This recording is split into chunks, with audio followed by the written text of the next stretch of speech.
Talaga to, kainan na lagi pero only rice na naman yan. Tao kasi nito. Basta't itong kainan na to, sobrang ingay kasi ang daming tao. Ayan o po, naubusan na ng kanin, kaya nagtawag na ng kanin. Kainan talaga. Okay. Kunti na lang ang laman. Bawal mahiya. Kainan na.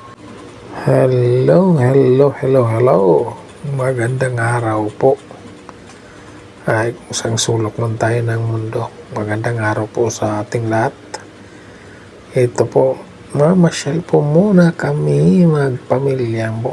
Kasama ko aking asawa at anak pala. Mag-family date baga. Family date dito. Ayan o, family day. Yan kasama ko aking anak at saka ito ang aking asawa. Yan po, makasok lang kami dito sa simpleng kainan. Yung ano talaga to, kainan na laging pinapasok ng maraming tao. Ito, yan po yung mga order namin. Mga simple yan. Pero only rice na naman yan. Yan si Mrs. Ang aking anak mahilig sa maanghang. Yung chicken oil nilagyan ng sili ni Mrs. Yan lang sa akin. Pero ayaw ko magsili. Okay. Napakasarap na kainan. Family date.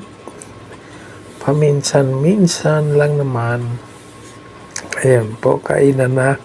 Ito, kakain muna kami. Itong anak ko at sumubo na. Ayun, ako'y busy pa sa pagpurma ng camera. Ayan. Kainan na kami. Kainan muna. Ayun. Ito, nagbo-voice over lang ako kasi sobrang ingay nito pag yung sounds lang talaga yung usapan lang namin ang pakikinggan. Daming tao kasi nito. Basta't itong kainan na to, sobrang ingay kasi ang daming tao. Ayun o. Pero kahit ganyan, masaya ako kasama ko ulit ang aking buong pamilya. Yan o, sa mga ganyan. Paminsan-minsan lang talaga kung mangyaring ganito na magdi-date kami. Bihirang-bihira lang na kaming buong pamilya kakain sa labas. Ano lang to eh. Once in a blue moon. Ayan. Lalo't college na yung aming anak. Kaya kailangan namin magtipid. Pero ngayon, kailangan minsanan lang kain sa labas. Date lang baga. Ayan po. Mukhang masarap dito kumain. Ayan, kain muna kami. Subo lang. Iyon po, naubusan na ng kanin. Kaya nagtawag na ng kanin. O rescue dagdag. Additional rice. Iyon, mukhang napapasarap ang kain ko dito. Dito lang ako kumakain na nagdagdag ng kanin. Gutom. At masarap ang ulam. Kasi bihirang-bihira lang makalabas. Ayan. Kailangan nating ubusin yung ating in-order. Sayang ang bayad. Ayan na. Sulit-sulitin. Bihira lang naman. Paminsan-minsan. Dik din. Pag may time. Ay, yun. Kain muna ako. Subo.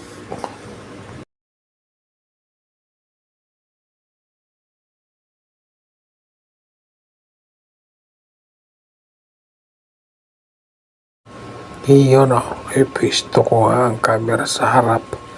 Sa harapan ko na ang camera para makita ang aking subo na napakalaki.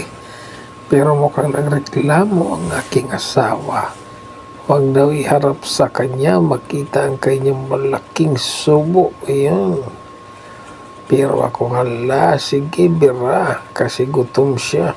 Gutom pala ako. Iyon, harap ko na sa aking dalaga. Mayroon bang nakahanda siyang palamig? Ayun. Sa kanya naman para makita ang kanya itsura. Ayun. Hop. Okay. Okay. Ayusin ang pagsubo. Oops. Oh, ha? Ayan, kain din. Ito, gusto ko lang din para sumaya lang dito aming dalaga. Kasi, di rin to nalabas ng bahay eh. Swertihan din to, isang linggo makalabas na isang bisis. Ayan, itutok ko na naman sa akin ang kamera kasi ako yung magkakamay na. Kakamay na kita. Sayang ang mga tira-tira, kaya kakamay na kita. Uy, yun oh, ha. Pwesto ng mayos, bulsay. Okay. Ayaw, nagmukha na siyang pero meron pa. Kainan talaga.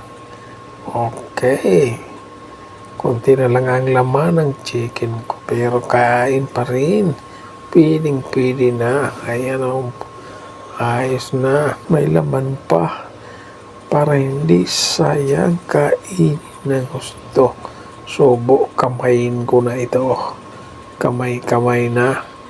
Kaysa magkutsara, napakahirap niya. Ito, pwede na. Ngatain mo na kahit wala ka ng ipin. Iyan pa. Tingnan natin. Oops. Mukhang hindi na kaya. Oops, may pumasok pa na kanin sa bag. Ayan. Take out na yung kanin na yun. Ilang piraso. Oops.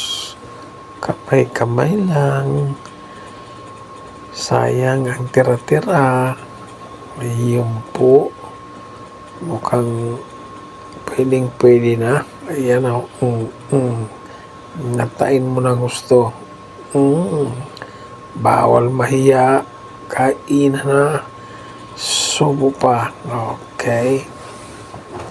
Pero mukhang hindi ko na kaya. Ayun. Ito, tapos na. Papasok naman kami dito sa may magtitinda ng cake. Kasi meron kami susurpresahin ng pamangkin ng aking asawa. Okay, hanggang dito na lang. Maraming salamat. Bye-bye po sa lahat. Lagi tayong mag-iingat. God bless.